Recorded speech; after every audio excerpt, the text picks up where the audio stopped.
for me, what I like to think is the immune system to empower it to do its job. And Mistletoe, I think, is a great flagship of integrative oncology, yet it's so misunderstood. I think it's very misunderstood because it's a plant medicine. If I had, I don't even know, a hat with $1 for every time I've had a patient say, well, they're fine with all the supplements, no problem, those are okay, but the mistletoe, no go.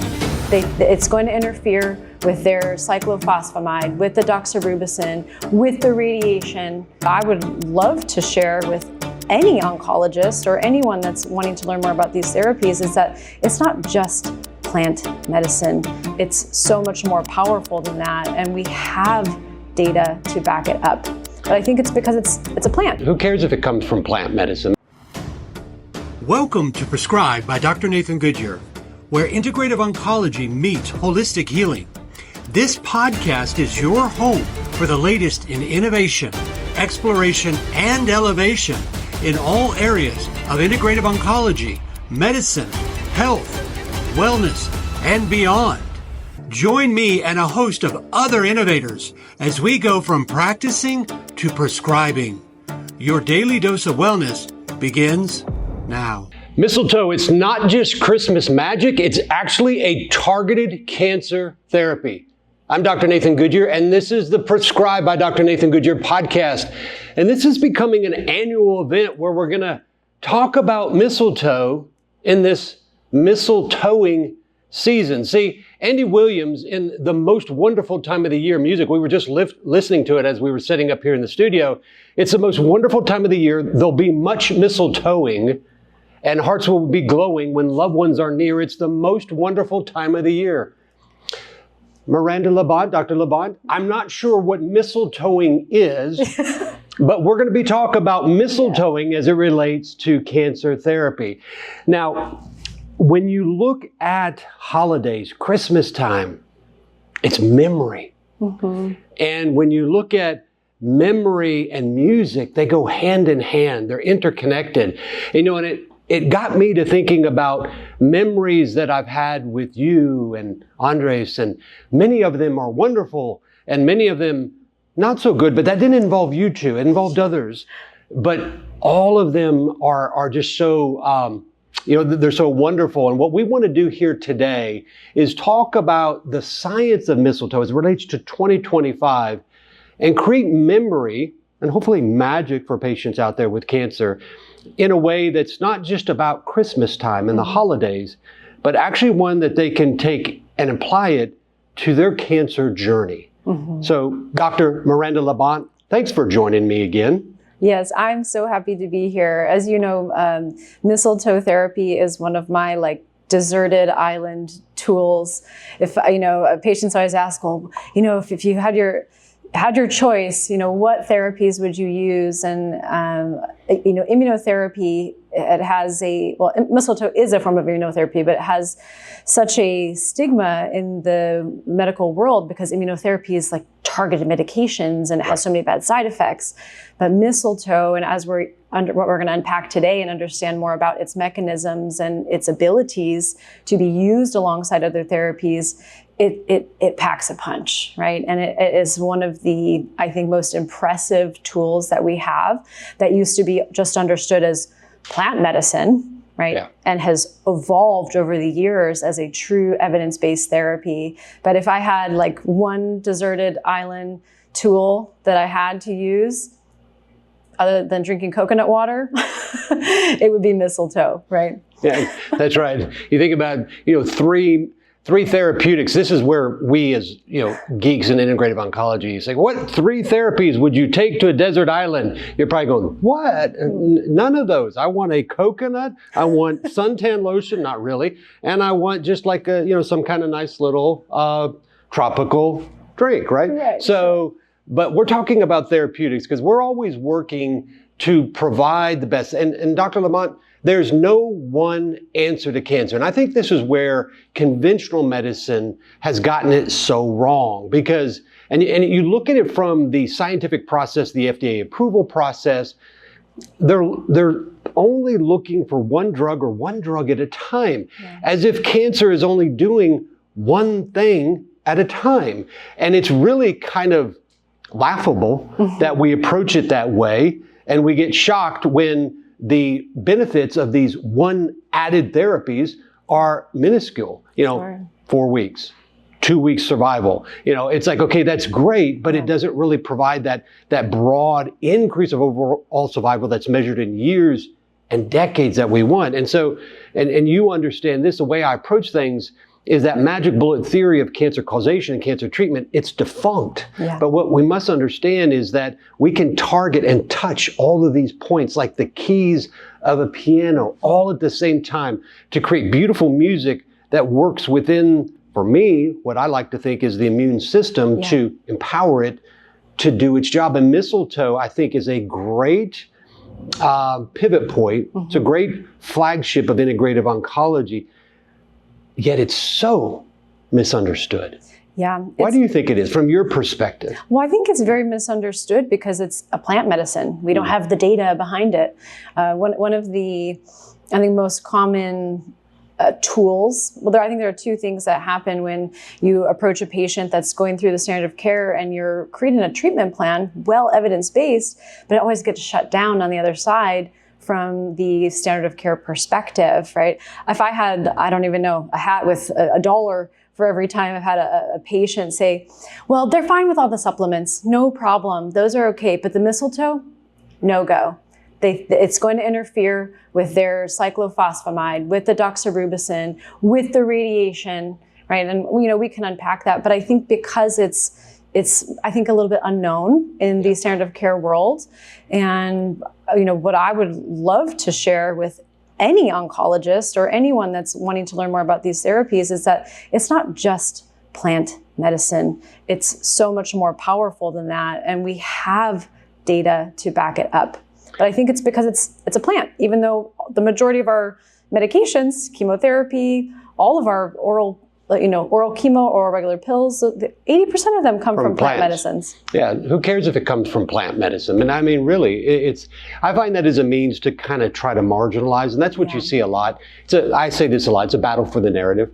And when they say, well, what we've got here is just not enough evidence. Well, there's a sin of omission and commission, which means if you don't empower or embody or fund a bunch of science or evidence, then there's not going to be any evidence. And so I think some of it is clear intent, and I think some of it is an intent to not to look, to not know. It's there, but unfortunately, most of the evidence on mistletoe as it relates to cancer, Dr. LaBant, it's not in the U.S.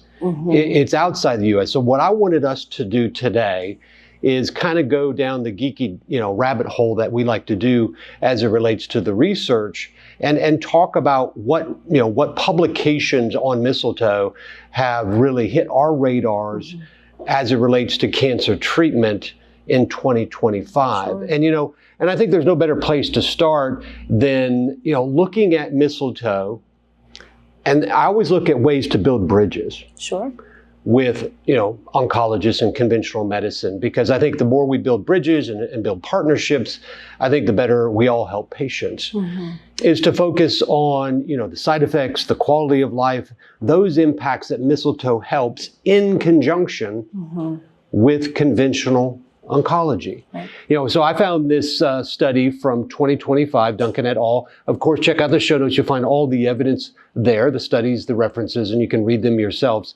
But, I think it's funny. It's the mistletoe and breast cancer study. They call it the MAB study. They always got to come up with these acronyms. I don't understand. But it's in the UK. Yeah. And I wouldn't say that the NHS in the UK is one of the leading fronts of innovation in oncology, but they've done more of that as of late. And it really is leading a little bit more than what we're even doing in the US, which is startling. Yeah. But there was a mixed phase pilot placebo-controlled double-blinded randomized trial that it was interesting because what they looked at, it was women with breast cancer, and the primary endpoints of the study were feasibility, adherence, and safety. So they said, well, is it feasible? Meaning, is it capable of being done? So they took the lowest standard bar and said, well, let's just see if we can do it. Yeah. It's like, It shows you they know nothing about it. Yeah. And what they found is that it reduced fatigue, it improved quality of life, and it really had, it reduced fatigue, nausea, emotional well-being, and it really had no major side effects. Right. But again, what it shows is from the conventional mindset, they don't know what to do with it. They don't know how to study. They don't know what it is. And so they say, well, let's just see if we can do the study. And it's like, oh yeah, you can do the study. Yeah, what's so wrong with improving someone's outcomes or energy levels or quality of life? I know. In Germany, Austria, Asia, in almost 70+% of the patients that are receiving standard of care, they're administering mistletoe as a first-line therapy in conjunction with their treatment. In the rest of the world. In the rest of the world. Not here in the U.S. No. Yeah, and that's what honestly kind of ticks me off. Yeah. Because, if we improve quality of life of patients, if you reduce side effects and improve quality of life, that in and of itself is a win for the patient. Yeah. And I'm seeing this, I'd love to get your take on it. I'm seeing more and more patients that are not willing to sacrifice quality of life for cancer treatment. So they will preserve quality of life and maybe less overall survival, but they want to make sure that survival equates to their ability to live. And mistletoe is front and center in that ability to do that. I mean, are you seeing that kind of shift? It's kind of a patient self-empowerment. Yeah, I would say more, integrative, alternative, natural therapies they're increasingly becoming popular, right? But I think you're spot on in that most people are like, well, no longer am I willing to be slashed, cut, and burned to maybe not have promised that my tumors, my disease is gone, right? The quality of life, the diminishing quality of life there is a lot to undergo. But if there are other ways that you could either go through those treatments and support them, so you have better quality of life, you have an appetite, you have energy levels, you can hang out with your family and your grandkids, or alternatively, potentially, maybe before we intervene with any of that, why not try something less invasive? And we have data for that. I was reviewing a study, case studies, right, regarding breast cancer. 2 women in particular with hormone receptor positive cancer, HER2 negative, and they both declined standard of care. And what they ended up doing in this particular study, I believe it was in Switzerland. It was published in February, and they did intratumoral injections with mistletoe. They also facilitated that with fever induction therapy with IV mistletoe and hyperthermia. And on top. Did you know that 77% of the people watching my videos, Dr. Nathan Goodyear, don't subscribe? By subscribing to this podcast, you get access to real-time, cutting-edge integrative oncology, next-generation cancer care, the future to today. So we need your help. If this information is valuable to you, I encourage you to subscribe, because what that's going to give you is access to me, access to my ideas, my thoughts that are going to empower you to elevate not only your cancer care, but also your health and wellness. Also, that'll help us to build this community of hope and healing together. On top of that, they primed the treatment with intratumoral influenza vaccine, right? So they have an antigen exposure. Key take home. Intratumoral. Mistletoe. And I mean, it's a case study, right? Yeah, This is not a randomized controlled trial, but declined standard of care, had intratumoral treatment, immunotherapy with all the tools, right?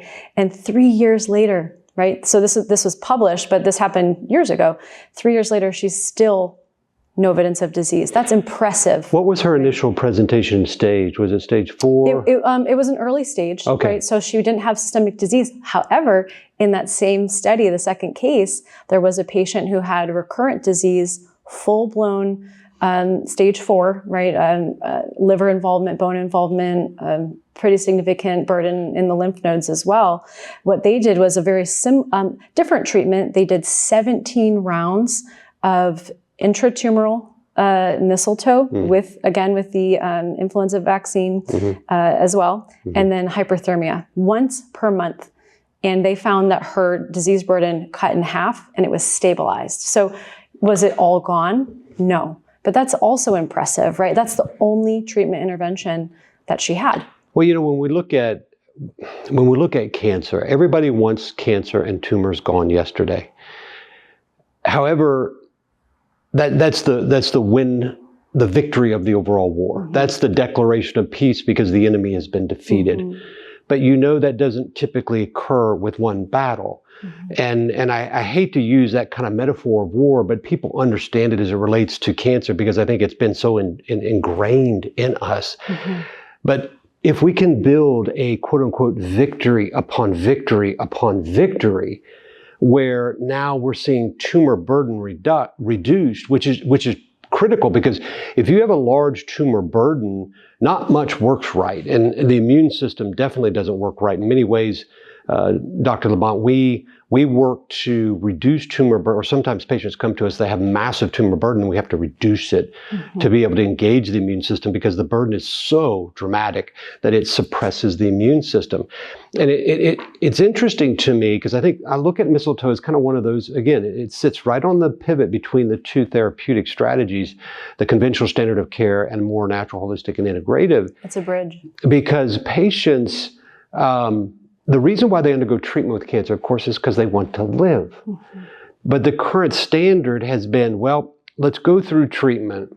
Let's hope you survive. Then let's help you recover. Mm-hmm. And then you can start to live.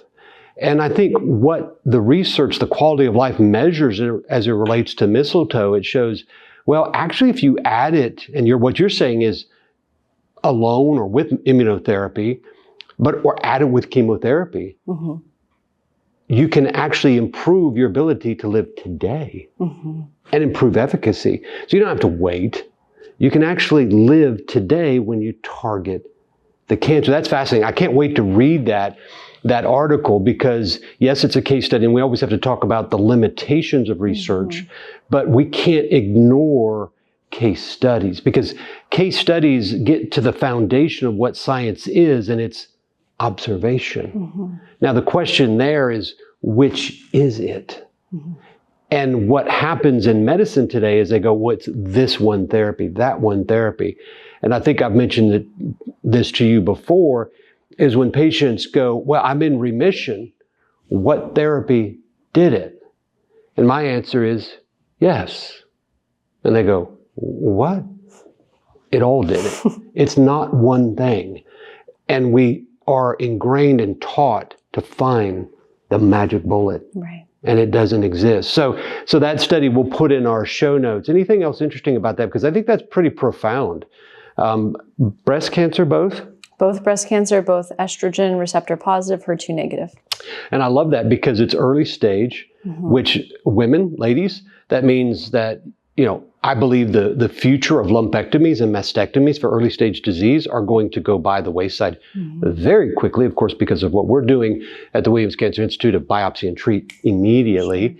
But from here, the recurrent late stage disease mm-hmm. is also very profound. Sure. And the combination with the immunotherapies and hyperthermia, I think that's super exciting. And of course, I love the intratumoral approach. Mm-hmm. I didn't find that study, she did. So, man, that's awesome. That's awesome. Go ahead. I think it also shows that, you keep saying the word bridge, and I think mistletoe mm-hmm. is the perfect bridge therapy between both of these worlds because it's synergistic with almost anything you put it with, whether it's targeted treatment, whether it's chemo, whether it's radiation. And I know we can probably unpack that a little bit as well. But I think it also suggests that before moving to aggressive interventions, we have to shift the immune focus, the immune environment. And some of the data that has come out in 2025 regarding mistletoe is understanding its role within the tumor microenvironment. And if we can change that space, I believe we can have longer sustainable outcomes because you're shifting the immune dysfunction to a more normal state. Because really, at the end of the day, cancer cells are our cells gone rogue. Right? Yeah, very adulterated cells. And I think you're spot on in describing the tumor microenvironment. And it's this new understanding that cancer is just not a ball of cells isolated from the rest of the body. There are at least 7 phases or compartments within the tumor microenvironment. Hypoxia and the tumor immune microenvironment is a component of that. And it's this interplay, this interrelationship between the cancer cells, that are predominantly adulterated and malignant, and then the immune cells and the rest of the body, fibroblasts, and how that all interacts. It's a milieu, an environment that is very interesting. Sure. And also it's that context, but also the context of we're no longer just saying, well, let's just do mistletoe because you have cancer, or let's just do immunotherapy with these standard of care immunotherapeutics because it's cancer. We are now honing in on very specific mechanisms of action, what are called the hallmarks of cancer. Sure. And I highlight those in the 2000, 2011, 2022 studies published by, or review articles published by Hanahan and Weinberg, and where we're using these for a very distinct purpose, very target. Sure. It's not just mistletoe because it's mistletoe and not standard of care, not conventional. It's mistletoe because we're targeting something very specific. And people don't think about that as it relates to cancer care or therapeutics as a whole, but especially a natural, holistic, or integrative strategy like mistletoe. Yeah. But we're doing that. Yeah. It's precision-based therapy, the right treatment for the right patient in the right combination at the right time. Yeah. Well, one of my takeaways from reviewing the literature was that, there are different ways to kill a cell, right? There's just like apoptosis, there's necrosis, we can go through all of that. But what we're discovering now about mistletoe through newer technologies, so we can use it for precision medicine, is that it's called immunogenic cell death, right? And in this process, apoptosis is like, I consider it like a sniper. When it happens, it's kind of silent. It's happening sort of below the radar. We don't really see it happening. But immunotherapy or an immunogenic response, if we understand that's happening with mistletoe, that's what's shifting the tumor microenvironment, because it is it's like bringing the smoke signals, for triggering the immune system. And that's not always comfortable, right? Immunotherapy can cause inflammation, it can cause massive flares, right? But it's triggering the dendritic cells. And I mean, I can go into that whole mechanism or not, but it's really about shifting that tumor microenvironment. And that is a big takeaway from the research, is that you were saying, like, cancer is not just a ball of cells. Well, no, it's not just a ball of cells, but it has its own environment out, thriving on our normal mechanisms. And so it can shift that, and we've talked about this before, but the M2 to M1, so a pro-tumor environment to an M2, and it can sustain that shift, right? But the immunogenic cell death, I think that understanding that mechanism specifically with intratumoral injections, and it creates this cascade. That's why we can see a response more systemically, not just into the tumor. Yeah, I want to get to that in a moment I think we got to have, we have to build a bridge in stages. Sure. I think we have to be calculated there. And, one of the things I think we can do is, it's like vitamin C. It used to be, well, you can't take vitamin C with chemotherapy, with radiation, with surgery. And now it's like, no. There's research that supports it's pro-oxidative in conjunction with that. You still have doctors out there that go, no, it's antioxidative. It's like, good Lord, don't you read? Don't have a blueberry. It's like, come on now, read. Read beyond that which you're told to read. Yeah. Open your mind. Don't be just one that conforms to thought. Be critical thinking. Yeah. But it's building that bridge to say these therapeutics, because the oncologists go, I don't understand that. I don't want any part of it. But if we can show that, look, this therapeutic is safe with your conventional oncology therapies, let alone intratumoral, let alone immunogenic cell death. I mean, there was a recent publication, 2025, again, check out the show notes, it'll be there, looking at prostate and bladder cancer for chemotherapy. Yeah. And they said, okay, if we add in mistletoe here, what might we find? And I think the fear that comes with cancer treatment is the journey that they're about to undergo. And chemotherapy is obviously front and center in the negative impact on quality of life and the picture they see. But what they found in this study is that mistletoe actually reduced nausea, reduced fatigue, reduced side effects associated with the chemotherapy and improved quality of life. So there, from a general conventional oncological perspective, this therapeutic, though they may not understand, it's going to positively influence the patient's ability to tolerate their therapy. But here's the kicker. It shows that it was well tolerated, but it didn't negatively impact the chemotherapy, and it didn't negatively impact the patient's ability to sustain the chemotherapy. It actually improved. Sure. So it's helping the cancer patient tolerate the conventional war mantra of chemotherapy, and that's going to, I think, please the oncologist. Sure. But of course, we want to heal the patient. It's not necessarily that we're into pleasing anybody but the patient to the healing, but it builds a bridge. Sure. It builds a bridge. They may not have to understand all of the hallmarks of cancer, everything that it's touching, but it's showing that it's safe with chemotherapy. It improves the tolerability and the duration of that therapy, which from their perspective, they're going to be happy. Sure. And then when the patient achieves remission, they're going to say it's their therapy, and we'll go, we know it's the combination,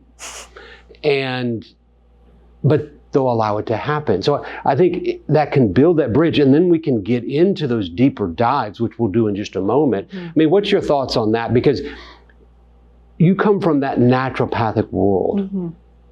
And so patients are coming to you typically separate and distinct from their conventional oncologist or isolated.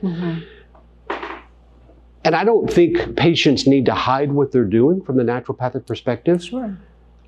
I think the oncologist should be aware of it. So I think this shows that they may not understand it, but it can allow that awareness to be accepted. Yeah. Well, I think it begs the question, because we have continued increasing data on the use of mistletoe concurrently with these therapies. And the studies that you're sharing is one of many, right? And I know that's a newer study, but I mean, even backdating this, we have evidence showing that in breast cancer, lung cancer, gastric cancers, pancreatic cancer, that mistletoe can, again, I like the word synergize, because and I think that it should be a part of anyone in the oncology, in the field of oncology, to truly understand the hallmarks of cancer. Because that part, you mentioned it, but that's also growing. It's important to understand those mechanisms, and mistletoe hits on almost every single one of those hallmarks in different ways. Natural therapies do that. Yeah. That's what's beauty about it. But also in its application, right? And so if we have a tool that is well tolerated, has substantial data for it, can improve response to treatment, can improve overall outcomes, overall survival rates. I mean, which is what it's all about, right? Survival? Right. I mean, of course, I've been using this therapy since 2016, 2017. I've seen it do miraculous things for patients, even nebulized in different ways. I've seen improve symptoms in patients. I've seen topically, in the bladder, and there's studies now for cervical cancer. Well, give some examples of how when we work together, and we still quasi work together, obviously in different ways now, but when we work together under the same roof as practitioners, what were some of the techniques and how we would deliver the different types of mistletoe? Sure. So, I mean, I think the most commonly understood mechanism is subcutaneously. So training patients on how to do those injections 2 to 3 times per week. That's, a lot of the research lies there, but intravenously, right, is another very profound mechanism. In that, we get a little bit more impact on the apoptosis or the cell death, right? It's kind of stimulating in that aspect. And I have seen when you synergize the mistletoe with other IV therapies or other treatments in IV form, it helps to keep the immune system boosted, right? And we get better outcomes quicker.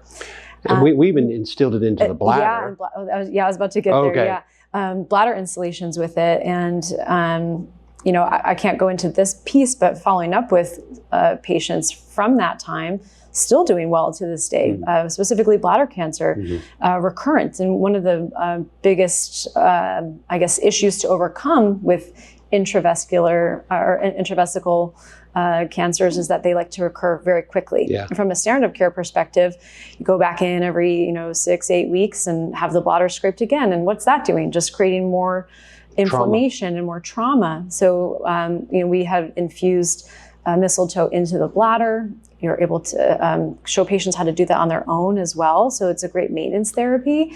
It's so non-invasive. There's data behind it. Yeah, and there's data behind it with BCG. As well. So, which is, especially when you're dealing with non-muscular invasion, if BCG is something that maybe there's resistance to the BCG, adding the mistletoe, that kind of synergy, that stacking can really improve the efficacy and even restore the sensitivity of the tumor to the BCG. Right.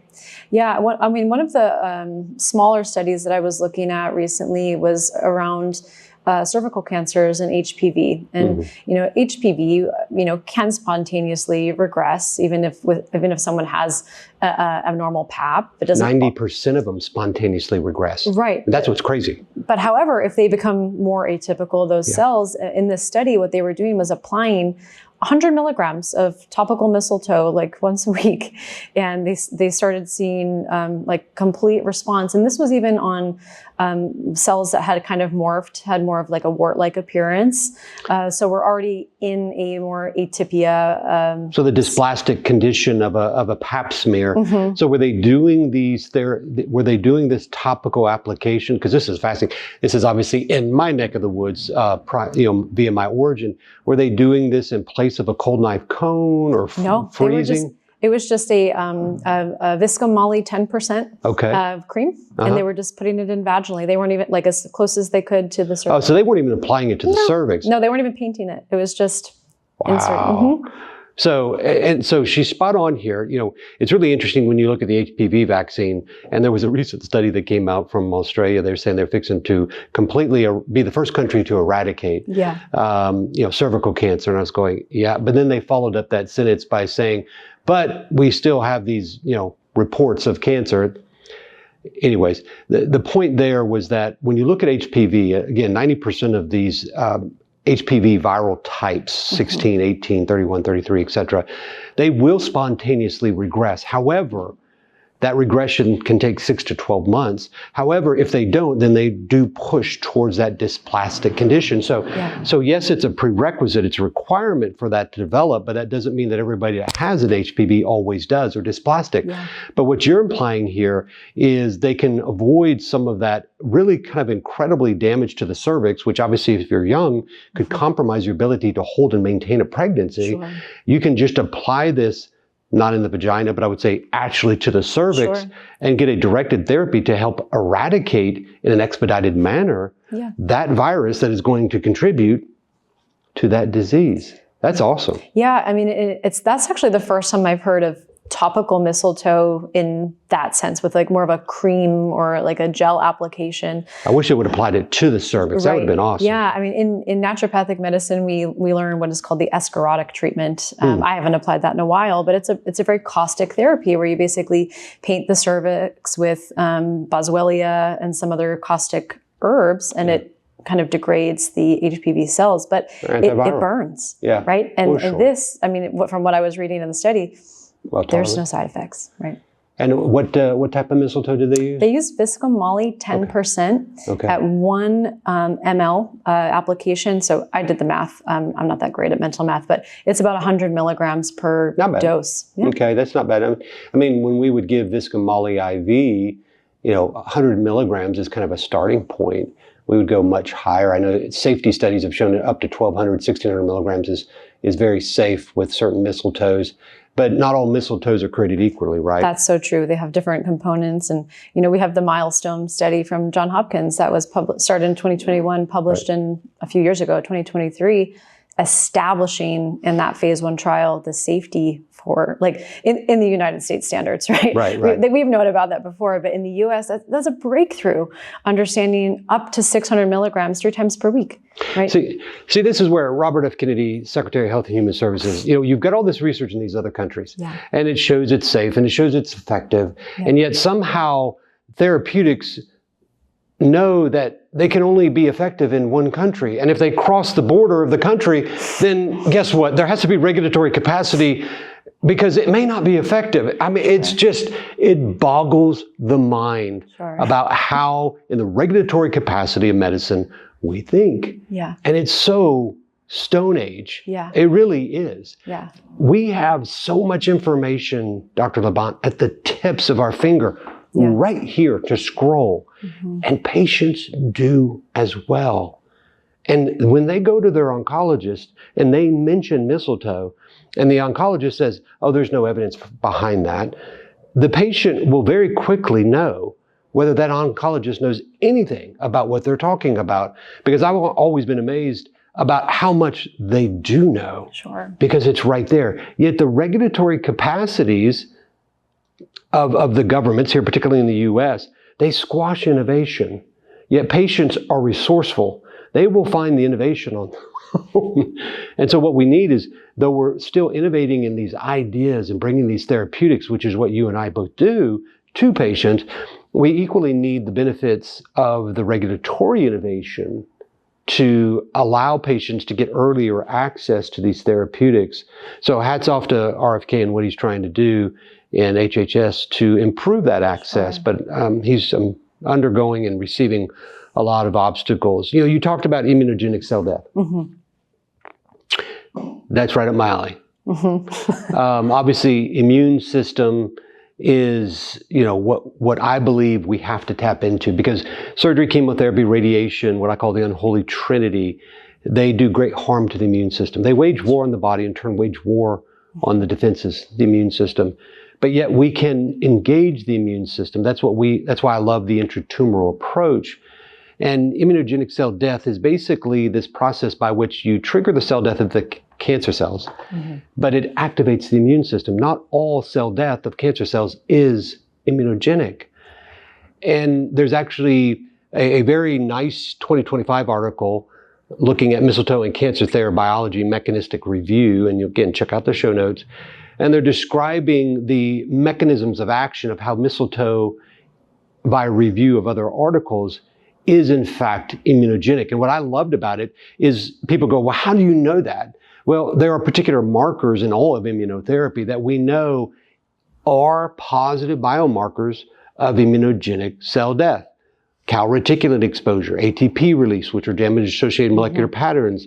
And then I love the names that we come up with in medicine. High mobility group box 1, HMGB1 signaling. So, but what's important about here is from a classical, conventional immunotherapy perspective, they can say, well, we're going to give these immunotherapeutic drugs. And then we want to see, is this inducing cell death that activates the immune system? Immunogenic cell death.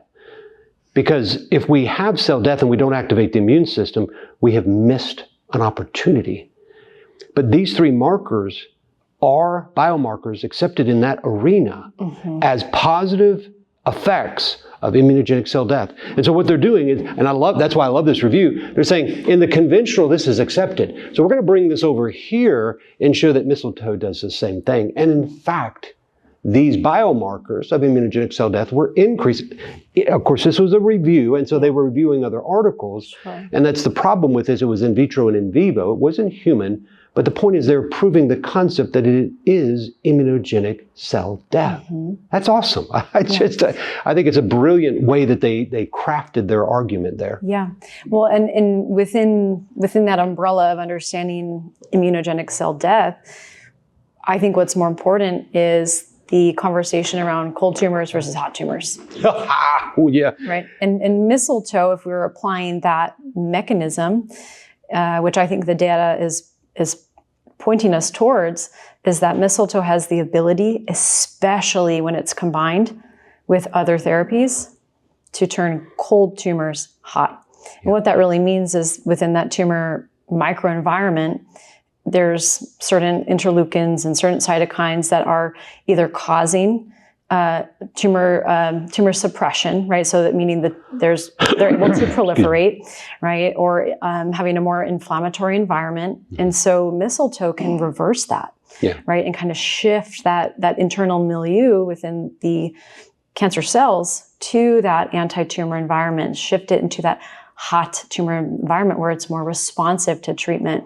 I know we haven't gone into the study regarding pancreatic cancer, right? Where they had chemo, the arms of the study were chemo. This was recent. Chemotherapy alone, chemotherapy with mistletoe, and then chemotherapy with mistletoe and hyperthermia. Right. And they found that with hyperthermia, mistletoe, and chemotherapy, it more than doubled the survival in these patients. But that was a study. Was that with the Immunogenic Fraxini study?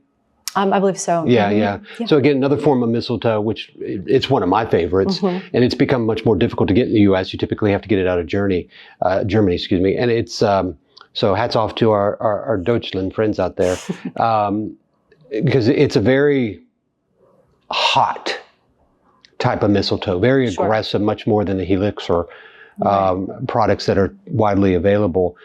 And I think you're spot on there, because I want to touch back, and we'll go to that and we'll wrap up with that study, because I think that's a profound study, because it's a human study and it's showing the benefit of the adjunctivant, the therapeutic and I think it paints the picture of a cold tumor. Usually pancreatic cancers, that phenotype tend to be very cold, right? Very hard to respond. And so these therapies can potentially shift that. Yeah. And here's the fallacy, I think, is that systemic therapy, I think we're going to look back very soon on systemic therapy, that is IV therapy, and go, wow, we really kind of missed the boat there, because you have this limitations of pharmacokinetics, liberation, absorption, distribution, metabolism, excretion. It's diluted, it's degraded, off-target toxicity, so many issues related, and it's estimated that about 1% actually reaches the tumor or tumors. And when you look classically as a whole across all immunotherapeutics from a systemic standpoint in tumors, you see that about 15 to 20% have a response. And so obviously what we do is we go right into the tumor, Dr. LaBant, because we go, well, we don't have to deal with any of that. The patient goes, well, is it going to get there? We go, well, yeah, we'll take a picture and show you it's there, because we put the needle in it and we put it there. And so a cold tumor and a hot tumor, you're exactly correct. People say, well, if I give an immunotherapeutic or if I destroy the tumor, that's enough because the immune system's there. Well, a cold tumor there's no immune cells there. There's different categories of it. It's very interesting that 25% of tumors that are cold have no immune cells at all. So it's an immune desert. There's just nothing there. So you can destroy a tumor via chemotherapy, via ablative technique, and there's no immune system there to react to these dead tumor-associated and tumor-specific antigens at all.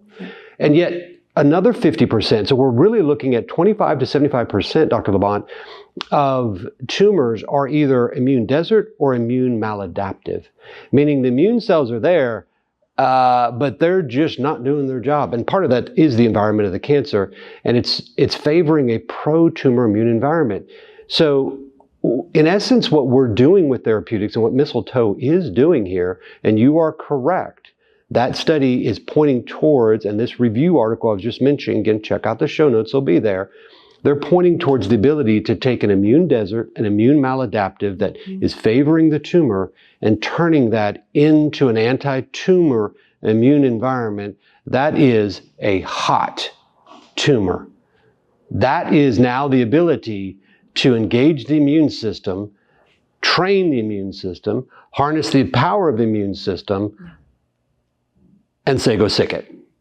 And it will, that's the beauty of the immune system. It'll do that locally, and then it'll send it out throughout the body and create distant untreated targets of distant untreated tumors. So it's targeting these distant untreated tumors, and that's how you create a sustained, durable systemic immune response. It's by engaging the immune system, not destroying it. Mistletoe is front and center in turning cold tumors hot. You're spot on. But let's talk about that. Let's carve that out a little bit, peel back those layers of the onion, if you will. We'll harness back to Shrek there in the holiday season. Of course, Donkey said that to Shrek. But anyways, having 4 kids, I remember all these movies. So, because people think about immune cells, and there's a lot of conversation right now with Anktiva, interleukin 15, and, the cytokine manipulation. And I think people look at, okay, if we make a cold tumor hot, then we're talking about one type of cell. You already mentioned, converting M2, which are pro-tumor, to M1, a polarization shift via mistletoe. but there's T cells, there's natural killer cells, dendritic cells, there's even immune signaling. So, I mean, it is, like I said, touching the ivory keys on a grand piano. It is touching multiple aspects of the immune system to turn a cold tumor hot. That is mistletoe. Yeah. I mean, that's awesome. Yeah, I mean, the analogy I use with patients is the dishwasher. Have you ever put soap in the dishwasher, turned it on, and then you open it up and you think everything's clean, but you see that the soap hasn't actually dissolved, right? A dysfunctional immune system or a cold tumor is just like that. The water's going around and it's washing things through, right? But it hasn't actually cleaned it, hasn't actually sanitized it, right? And when you are able to turn that cold tumor hot, I mean, everything's working how it should be, right? And the soap has dissolved, it has cleaned the dishes, right? I think sometimes, like, I don't want to say, making it a little bit more digestible to kind of understand, like, what is going on with the immune system, taking a really for me, immunology in med school was like one of the most, I love it. It's beautiful, but it's really dense and really complex. So I just like that analogy because it's helpful just to, take that, really detailed piece and just say, this is really what's happening. Yeah, it reminds me of a story where if you just stimulate the immune system, sometimes it's not always good. Right. I actually had made a mistake and put hand soap in a dishwasher and came home and there were foams and stuff all coming out of the dishwasher. So, so I put in soap, I activated, quote unquote, the cleaning capacity, the immune system capacity. Overreacted. So immunotherapy can definitely lead to overreaction. And only mention the activity because interleukin-15 is a super exciting therapeutic at the Williams Cancer Institute. We've used it before, but I think it's still falling trap to a magic bullet theory.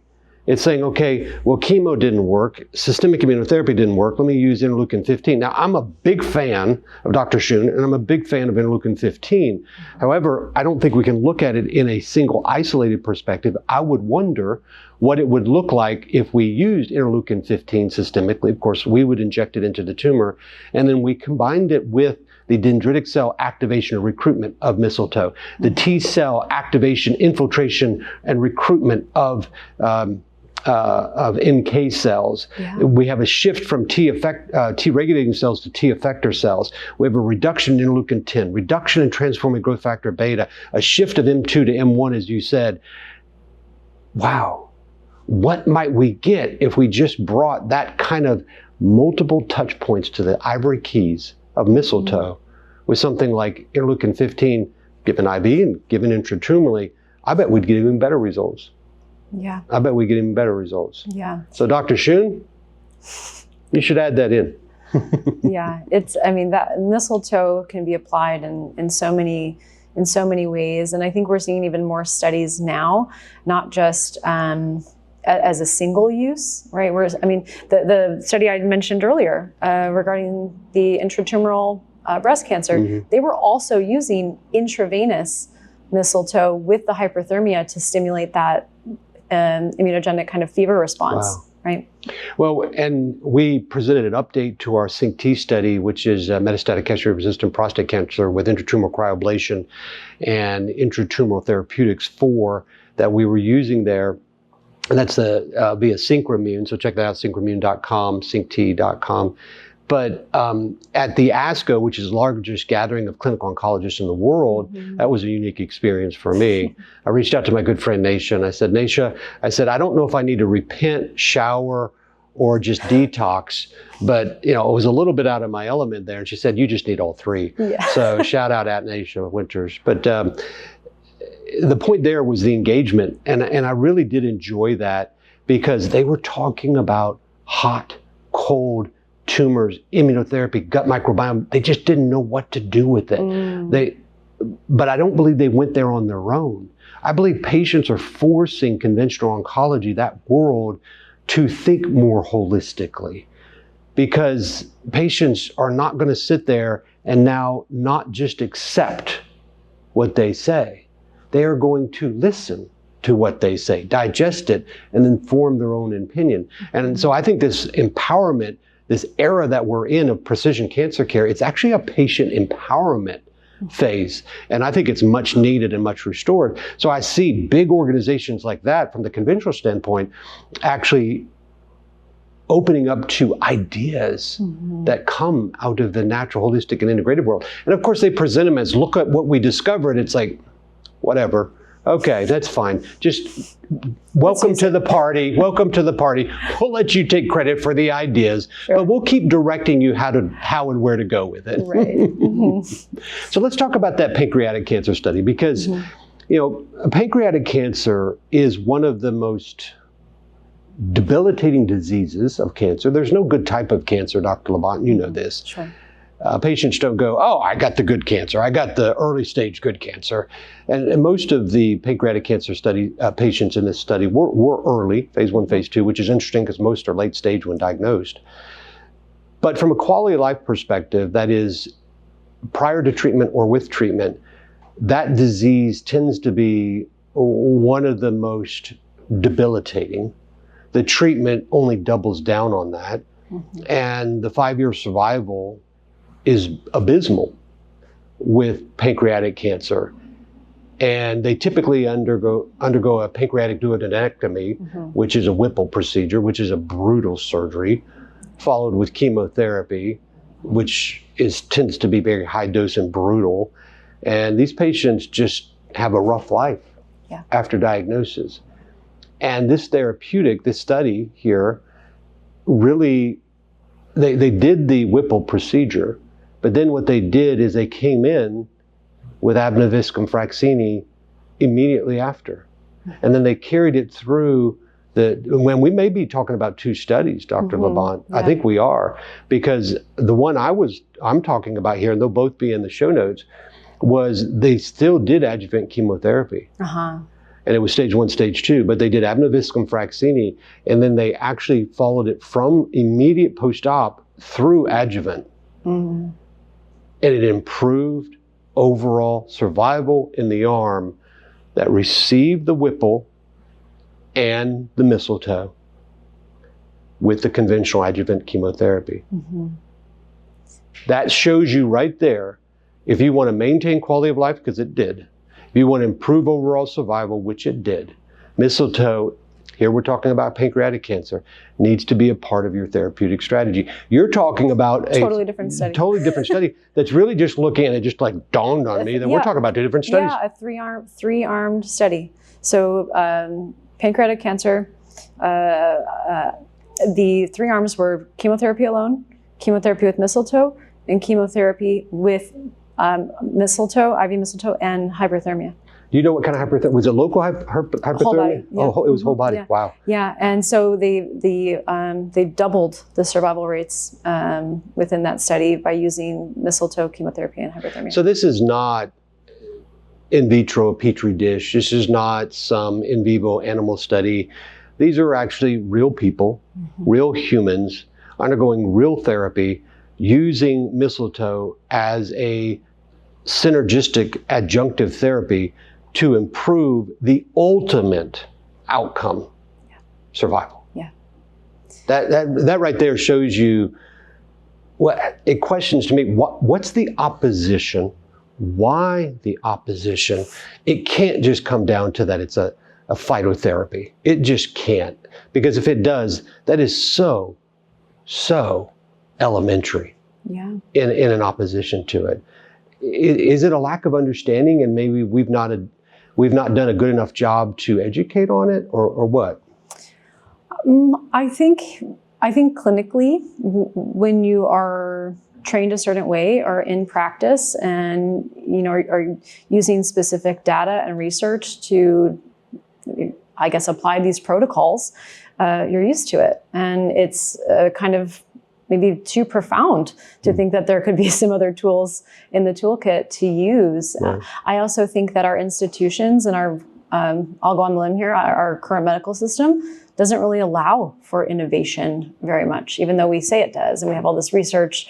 I haven't seen the protocols change very much, especially according to the NCCN guidelines. All it is adding newer, different medications, not other just tools, drugs, right? And just that's not to put that system down. But I think that there's a blockade there with, dare I say, insurance, dare I say the doctors afraid that they will lose their license if they're not applying a specific therapy for a specific disease. Well, and that's why I said, on this podcast and anything that I'm associated with, we're always going to lead with the science. Just because your journal that you follow is your mainstream journal, there's no science there. That doesn't mean that there's no science. You could say, I don't believe in gravity, and we're here on the second floor, and say, I'm going to walk off, there's no gravity. You're going to find out really quick, though you can't see it, and though maybe your journal didn't show it and publish that there was a double-blinded, randomized, placebo-controlled trial that gravity does and will exist. When you step off of that second story, you're going to find out really quick that it does. And so this is where I think that in the regulatory side, we need people like what we have with RFK. And I know people will say, well, it's politics, and politics just corrupts everything. It's like dirty water. But if we step back and say, what does the science actually show? And when you look at the National Cancer Institute, NCI, they're so archaic in how they are set up and what they're looking at. There should be, because there should be an arm or a sub-organization that's just on immunotherapy. There should be an organization just on integrative oncology. There should be an organization just on the gut microbiome and fecal transplant. Shout out Dr. Spina San. So all of these should be there, because what we're talking about in these different studies, particularly when we're talking about pancreatic studies, Dr. LaBant, is that we're not saying no chemotherapy. We're just hopefully saying it's less and or it's more well tolerated. The patients are able to get through it. The patient's quality of life is not compromised. It's actually maintained. But yet, the addition of this therapy that they don't understand, it doesn't negatively impact the chemotherapy. It improves the patient's quality of life, and it's improving outcome. So that means there's something there. There's a there. And in that, we need to be studying it, and we need to break free from the mold of the conformative thought that is dominant here in the US, and it's stifling innovation. And I think we can open up the regulation in the NCI to be able to do that. And I think there's certain therapeutics like mistletoe, like vitamin C, like hyperthermia, like fecal transplant, that are classic integrative therapies, classic natural holistic therapies that we should study, and they can build bridges with a conventional mindset. But I think it's a way we can also innovate at the regulatory capacity. So RFK, just if you're out there on a jog, you're out working out, we've got some ideas, we can build some bridges, but the most important thing is by building those bridges, we help more patients. We help more patients. And that's ultimately why we do what we do. Yeah. It's ultimately why we do what we do. So where do you think we need to go in 2026? Where does the research need to go with mistletoe to, I think, garner more eyes and attention from the conventional oncology world? What do you think? Wow, that's such a powerful question, actually, because we're talking about a therapy that's not just like come to the surface recently. This has been used for several hundred years already. And so I think that where the research is today sets a foundation for truly synergistic bridges and protocols that can be applied. I don't like the word protocol. Yeah, I don't either. Therapeutics that can be applied to improve patient outcomes. We have data already, small trials, not huge, big ones. Even the Johns Hopkins trial wasn't large scale, right? But why haven't we already expanded on that piece, right? So we have enough data now. At least I think we've had enough data, but we have even more showing that we can use mistletoe in not one, not two, not three, not all these different ways, right? Intravenously, intravesically, topically. The only route we haven't really been talking about is taking it orally, right? Right, yeah. And intratumorally. Right. And I think that you're spot on with the work that you do at Williams Cancer Institute in using these therapies to bridge the gap, right? Yeah. To really understand how can we all play nice in the sandbox together, right? Really, it's for the benefit of the patient, not for us as physicians. Right. It's for the benefit of the patients and people that are being faced with these diagnoses. And so I think with the data that we have, we should be applying this in more facilities, more clinics, have more funding, to be honest, even though it's a plant medicine, right? We're seeing how powerful it truly is. And having more information on how it can more profoundly impact the lives of people with radiation, with chemo, or without. Yes, or without. And we didn't really go into those studies. There's plenty of them showing that mistletoe can help kind of resensitize cells. Radiation chemo, usually we can see resistance to those cells because of what it's doing, and we don't have to get into that. But I think applying this more steadily in patients and having openness to that research. Agree. Yeah, and so because what you'll see in a lot of these studies at the end, and I'll say, but more studies are still needed.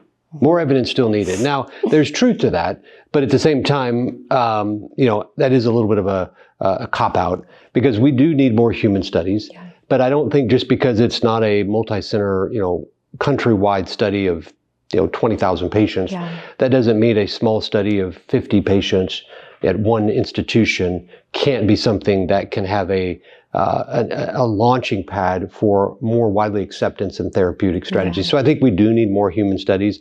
The problem with that does come down to funding, but I think we have to understand that this is where we need that regulatory innovation, because patients, I know you get so frustrated, you say, well, why can't we get more access to studies like this? Why can't that funding happen?